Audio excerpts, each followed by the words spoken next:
Marble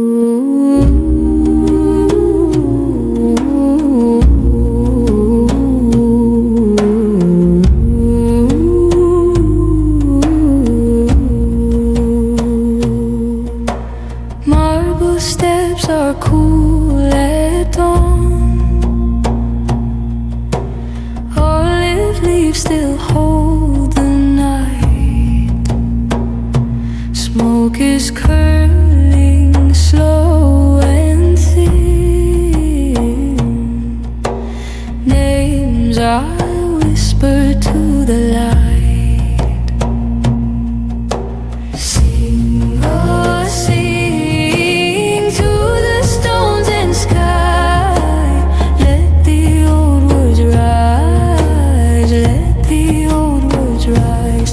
Feet on earth and eyes held high. If you guys ever heard about a war after Caesar that was on the same side as Hannibal in the Second Punic War?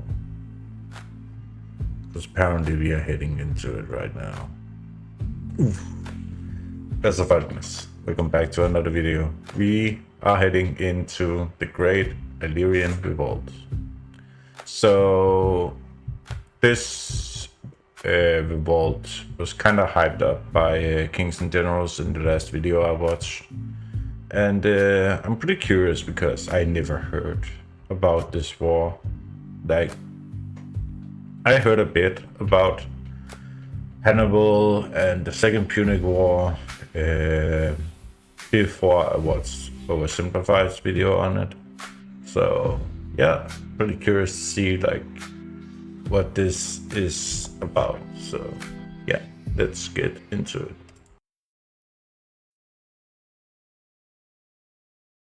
Throughout its grand conquests across the Mediterranean, the Romans subjugated many proud and martial peoples. Among these, the fearsome Gauls and relentless Germanic tribes are often discussed, but other equally formidable peoples are overlooked. Across the Adriatic Sea from Italy, another ancient people had made their home in the mountainous regions of the Western Balkan. I don't get why the Illyrians are still like tribes. Because like Illyrian, if I remember correctly from my Kings and Generals series on how the Romans conquered Greece. And the war kind of started with Trituta, I think the queen's name was, who started raiding and pirating across the Adriatic, I think this sea is called. And Rome basically sent, some envoys to Trituta and said, hey, quit it. And she killed them. And it was basically war, and Rome just showed up, and it was kind of over, and they took the territory. Which kind of started like the war with Greece, kind of because Aragon, I think his name was, who was Trituda's husband, ran and met Philip V, and they joined Hannibal. So, pretty funny that it's set together to Hannibal's level, this revolt. So, yeah. Rich in resources and agriculturally productive, the land of Illyria was heavily exploited by the Romans, and its stubborn, untamable people were now being forced into a foreign war in Germania. Upon gathering their forces, the Dalmatians realized how great a number they were, and years of discontent boiled over into the most significant threat Rome had faced in decades, the Great of Augustus. Illyria was known to the Romans as an ancient land of barbarians who came into conflict with the Greeks and Macedonians centuries prior, conquered famously by Philip II of Macedon. The region was rich in its resources, including extensive silver and gold mines, iron, timber, and fertile agricultural plains, nestled in between its mountainous peaks. To the Romans, there were two distinct groupings of Illyrian peoples: the Dalmatae along the coast and extending well up into the mountainous regions of southern Illyricum, and the Pannonii in parts of Noricum, Pannonia, and throughout northern Illyricum. Along with these two major groups, other peoples, like the Venetic tribes, and various western Moesian or Thracian peoples also intermingled into the region. The Romans had already dealt with the Illyrians before, throughout multiple Pannonian revolts, the most recent of which having occurred between 14 and 10 BCE during the time of Drusus's campaigns, although little is known of this prior conflict. Okay. The causes behind the outbreak of the Illyrian War are uncertain, as it is recorded in Roman sources as having been quite spontaneous. The primary sources for this revolt, Velleius Paterculus and Cassius Dio, have only limited information to offer about its origin. They state that Marcus Valerius Messala Messallinus, the proconsul of Illyricum, left the region with the majority of the Roman legionary forces in the province to join Tiberius on the Danube. He had ordered the conscription of the Dalmatians and Pannonians, who met at a place near the city of Sirmium, although the precise meeting point is unknown. There, a local war leader named Bato of the tribe of the Decidiates stepped out before the multitude of conscripts and auxiliaries and stirred them to revolt, claiming that the greatness of their multitude was proof that the Romans could be easily overcome. The root of this dissatisfaction with Roman rule is somewhat unclear. Bato's own history is relatively unknown, and Messallinus had believed the province relatively safe and at low risk of any form of revolt when he set out for the Danube. A few theories have been put forward by modern historians, including the heavy levying of grain and other material goods to alleviate famines and recent natural disaster in Italy, and the significant increase in tax burden to supply the new Aerarium Militare. Does kinda make sense that they would think that way. Like when I just look at like all of these mountains and minor cities in these areas, right, and then this open field here.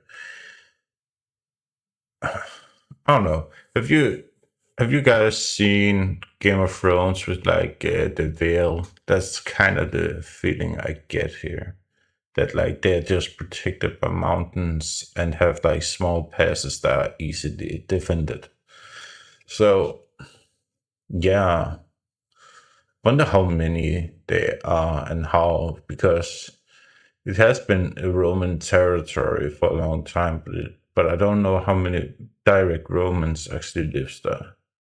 Recent centralized treasury fund to pay. But it does make sense if they could like build their own kingdom. Like they will be pretty well defended, at least from the sea. The Roman army on a permanent basis and standard interval. In any case, it is clear the fundamentally extractionist nature of Roman imperialism was to blame. The revolt quickly swelled as Bato's rebels were joined by the tribe of the Bruci, allegedly reaching 200,000 armed warriors out of a total of 800,000 tribesmen. What? 200,000? Ooh. Okay. Those are Kimberly numbers. Damn. That's insane. While these numbers were clearly inflated, the severity of the threat was not to be understated. Bato split his forces, moving south to Salona, where he laid siege to the city. However, he was struck by a stone ball hurled from a ballista, wounding him and forcing the besieging rebels to scatter. Retreating from Salona, they wreaked havoc along the coast as they advanced southeast towards Apollonia, again encountering the Romans and defeating them in a seemingly Pyrrhic victory. Another force was sent to attack Italy over the low and easily surmountable passes of the Julian Alps, striking fear into Rome itself. Augustus called for emergency measures, raising the veterans settled in military colonies and levying the economic power of the equites and senators. The Romans responded quickly, with their Thracian allies having already entered the field against the easternmost Illyrian peoples under their king Rhoemetalces. Quickly, the governor of Macedonia, Aulus Caecinus Severus, caught up to them with 4 legions, approaching the Dalmatae for an engagement at the river Drava. The marshy terrain gave the advantage to the defending Dalmatae, and the Romans were repulsed on the first day of the battle before the arrival of their Thracian allies. With Rhoemetalces' help, the Romans defeated Bato and drove them deeper into the mountains of Illyria, but with significant losses. Severus, however, was forced to abandon his pursuit of the rebels as word reached him of invasion on the lower Danube, where the Dacian Sarmatians had decided to take advantage of the Roman military's sudden vacancy in the region, and with Severus's withdrawal, only Roman forces bottled up at Salona were left in the region. Tiberius's campaign against the Marcomanni and Marbodus had stalled, but with the matter unresolved, he had hesitated to redirect his army against the rebellion, Germanicus. having grown more cautious with age. Tiberius However, the is stalemate on the frontier Tiberius. gave way to a truce, as the Romans agreed to a treaty with Yo, imagine having a name named after Rome, one of Rome's biggest enemies. Like, that's insane. Marbodus that they were able to construe as a victory, awarding both Tiberius and his subordinate Saturnius with triumphal honours and a consulship. Immediately, Messalinus was dispatched with half of the 20th Legion back to Illyricum to begin the suppression of the rebellion. The Illyrians had received advance warning of his approach, and he was intercepted by a certain Bato of the Bruci, one of the larger Pannonian tribes, whom Messalinus managed to defeat with an ambush. Unable to face the Romans in open battle, Bato and the Bruci retreated to modern Fruscagora and joined with Bato of the Decidiates in the face of Tiberius's approach. Tiberius and Messalinus chose Segestica as their base of operations, but soon found themselves surrounded and under siege by the rebels, only to be relieved by the arrival of the future historian of these events, the quaestor Velleius Paterculus himself. The Romans were able to repulse the assaulting Illyrians and lift the siege, despite being outnumbered, with an army of 20,000 rebels having been routed. Despite recent successes, the approach of winter harried Roman efforts to subdue the rebellion, opening up the field to the Illyrians. Throughout the winter, they harassed Roman lines and camps, raided east as far as Macedonia, and fought Rhoemetalces at the far edge of Moesia and Thrace. Augustus grew concerned with the situation, having dealt with the Illyrians himself decades before, and turned to conscripting an army as a solution. With his youngest adoptee, Marcus Agrippa, having proven himself a disreputable drunkard and been disinherited, Augustus turned to his only remaining relative. No. Agrippa is the man. Oh. Damn. So Agrippa is just turned into alcohol now. Disappointing. Germanicus Caesar, the son of Drusus.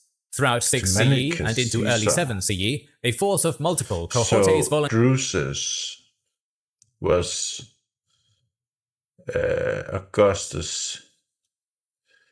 Is Germanicus Augustus' grandson?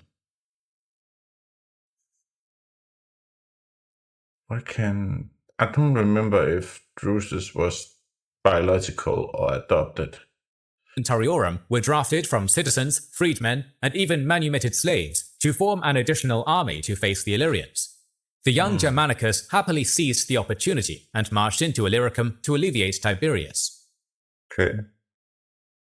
The year 7 CE opened in tumult. While Tiberius had amassed an enormous army, allegedly over 145,000 men, including Roman allies and Drusus's volunteers, the Illyrians had dug in and used their in-depth knowledge of the terrain to keep the Romans on the back foot. The return of Severus with the assistance of the governor Silvanus and the Thracians of Rhoemetalces seemed poised to tip the scale in the Romans' favour, but they found themselves surrounded in the mountains due to confusion among the upper-level officers and the failure of their scouting missions. Velleius Paterculus describes their encirclement and the complete routing of Rhoemetalces' Thracian cavalry, as well as all of their auxiliary units, only for the centurions and the rank-and-file legionnaires to pull through and bring an unexpected victory. Severus continued his advance up the Busut River, where he made camp in the Volcaean marshes near modern Vinkovci, only to discover he had been lured into a trap. The Illyrians repulsed the Roman pickets outside the camp and laid siege to his forces, but were unable to break through and were gradually repulsed by the entrenched legionnaires. Learning from their mistakes, Severus and the Romans changed tactics. They broke apart their large army into its smaller contingent cohorts and centuries, spreading out across the region as they advanced, and making it impossible for them to be completely surrounded. While Severus slowly advanced... How many times have I said under a siege to attack where it's weakest? They never do it. Finally, Severus does it. From the east, Tiberius and Messalinus finally made headway out of Segestica, pushing the insurgents to the confluence of the Drava and Sava rivers in the region of the Papuk Hills, before making camp at modern Abresia. Germanicus and his volunteers also pushed deep into central Illyria, attacking and subduing the Mazae, a Pannonian people who lived in the region of modern Banja Luka. As winter set in, Germanicus remained in the heart of Illyria with his men. At the same time, Tiberius left for Ariminium to meet with Augustus as the War of Bato entered its third year. The melting of the winter snows brought opportunity for Germanicus in early 8 CE, as he and his men tore down their camp and began their advance to Splonum, the nearby centre of mining and metallurgy in Illyricum. The city was well fortified, with a large number of defenders and stone walls. Germanicus did not have time on his side, and was forced to bring up ballistae and other engines for a direct assault. The Illyrians repulsed him repeatedly, until finally a Germanic cavalryman named Pusio brought down a crenellation with a stone, taking the defender off the wall with it. The sudden casualty spread panic through the Illyrians, who abandoned that section of the wall, creating an opening for the Romans to take the fortress. Ultimately, the defenders surrendered en masse to prevent their execution. The fall of Rhatinium to Germanicus, however, proved to be a gruesome affair in comparison. Outnumbered, the Illyrians set fire to the suburbanus outside the walls in portions and retreated to their citadel. The Romans, thinking they had successfully routed the defenders, were lured into the city and laid siege to the citadel, only to realize too late they were now trapped by the encircling flames. Unable to escape the enemy's missiles, these men were slaughtered or burned to death as night approached, shortly before the Illyrians themselves were forced to retreat into subterranean rooms to escape the ensuing firestorm. Marcus and his remaining men tromped over the charred remains of the city, capturing the remaining Illyrians and ending the siege. By 8 CE, both sides were suffering from restlessness, with the Roman army bordering on mutiny and low morale in the face of a stalemate. Needing a change both in strategy and in morale, Tiberius resorted to reorganizing his forces into 3 columns, headed by different commanders, one under Silvanus, one to Marcus Lepidus, and the final one under his own command with Germanicus's volunteers in tow. Now commanding multiple legions and auxiliary units, Germanicus had taken a major step up the cursus honorum. The Illyrians, on the other hand, fared the opposite. Political infighting broke into open conflict between the Dalmatians and the Pannonians, as Bato of the Bruci first killed his co-ruler Pinnes, and then was betrayed by his own people and handed over to Bato of the Desiderates, where he was executed. Disunited, and even in open war with each other, Bato killed Bato. Damn. The Illyrians collapsed in the face of Tiberius's 3-pronged assault. Silvanus's advance into northern Illyricum and southern Pannonia was met without opposition, and the Bruci and other Pannonii surrendered without a fight. Bato and his Desiderates. It is so rare to see so many different generals in one area. Like, I don't think I've ever seen that, actually, in a war before. These, however, retreated deeper into central Illyria and Dalmatia, drawing the Romans into their own lands. While the Romans had previously been successful in taking the fortresses of the Dalmatae, Bato's fortress of Andretium was unusually well provisioned and nestled in the mountainous crags near Salona, providing a haven for his army which could withstand Roman assault. Tiberius and Germanicus found themselves repulsed over and over, as Bato's men could attack their supply lines and harass any attempt to undermine or scale the walls with missiles of their own. His men knew this was their last stand. The defected Illyrian auxiliary troops feared their mass execution by the Romans, and so coerced the rest of the rebels. Imagine going to battle against the Romans in a goddamn nightgown. Whew. I wasn't doing that. Damn. To fight to the last man, rather than surrender, in spite of rampant disease and hunger. Tiberius once again faced a mutiny by his own men, due to the stymieing of his offensive.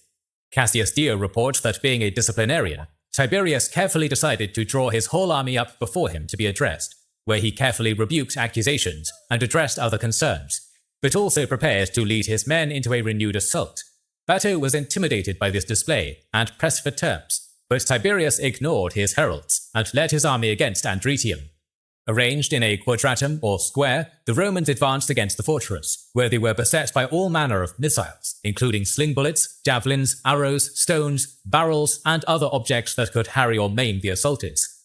As their momentum slowed, Tiberius sent in reserves, the arrival of which caused the Illyrians to panic, as they shut their gates against their own men outside the fortress. Now trapped between the Romans and their walls, the Illyrians faced slaughter and routed, either fleeing into the forest or falling to the Romans. Seeing their compatriots slaughtered before their eyes, the remaining defenders inside Andretium capitulated. albeit Bato himself managed to escape. As winter passed into 9 CE, the end of the Bellum Betonianum was finally in sight. Germanicus had stayed in Illyria once again over the winter, and opened the campaigning season with a siege against one of the remaining strongholds of Aduba. While seemingly impregnable with its mountaintop position and thick walls, infighting broke out among the defenders and the inhabitants who wished to surrender and avoid execution. A mix of defections to the Romans and mass suicides ensued, resulting in the swift Roman capture of the town and the capitulation of one of the last strongholds of the Illyrian rebels. With news of Aduba's fate, the rest of the strongholds surrendered, and Germanicus turned operations over to his officer Postumius. Still at large, Bato sought terms from Augustus. At the beginning of the year, he had sent his son, Scuas, as a hostage, with terms for surrender in exchange for a pardon. Tiberius agreed, and Bato surrendered himself to the Romans and was taken before Tiberius, where he surprised them with his complete submission and request for clemency for the remaining rebels in exchange for his own life. Tiberius ordered Bato spared in a moment of diplomatic wisdom, having learned from the events of the Pannonian War before that partially precipitated this revolt. He could risk becoming a martyr, and that would not be good. Was proclaimed imperator by his men alongside Augustus, who granted him a shared triumph with his commanders Silvanus, Marcus Lepidus, and Germanicus. Bato was ultimately paraded as a human trophy at the head of the column, and the Illyrian Revolt officially had come to an end. Ultimately, the Romans partially went back on their word to Bato, breaking apart the Illyrian confederations of the Bruci and Dacidiates, and selling many other peoples into slavery around the empire, particularly the men of fighting age.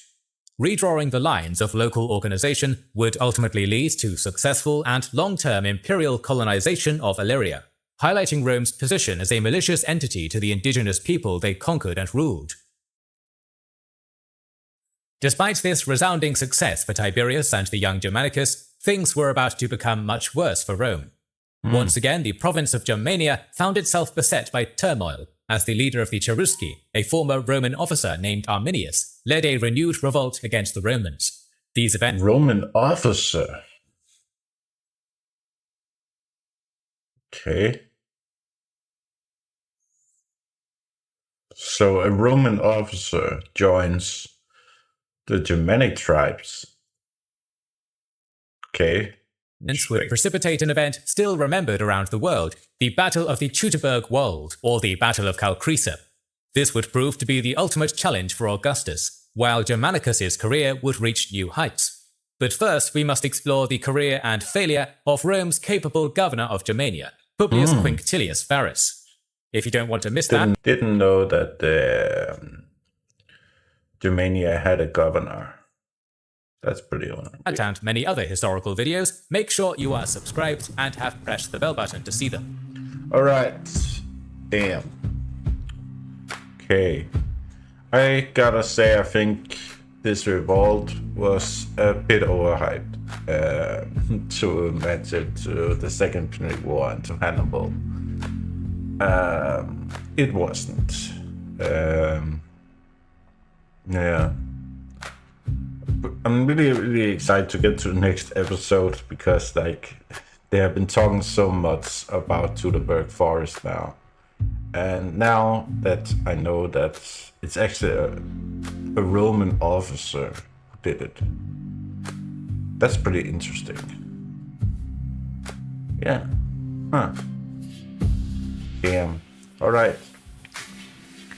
The original video will be down in the description. If you guys want to check out some more history videos, I will have a playlist up on screen. Otherwise, see you guys later. Bye. Bare feet in the furrowed ground, dust on my tongue, heat bearing down, sun like a hammer on my back. Name I was born with, they took that. But my chains flow soft like water, running through this tired soul. You can bind my hands together, You can't cage what rivers know.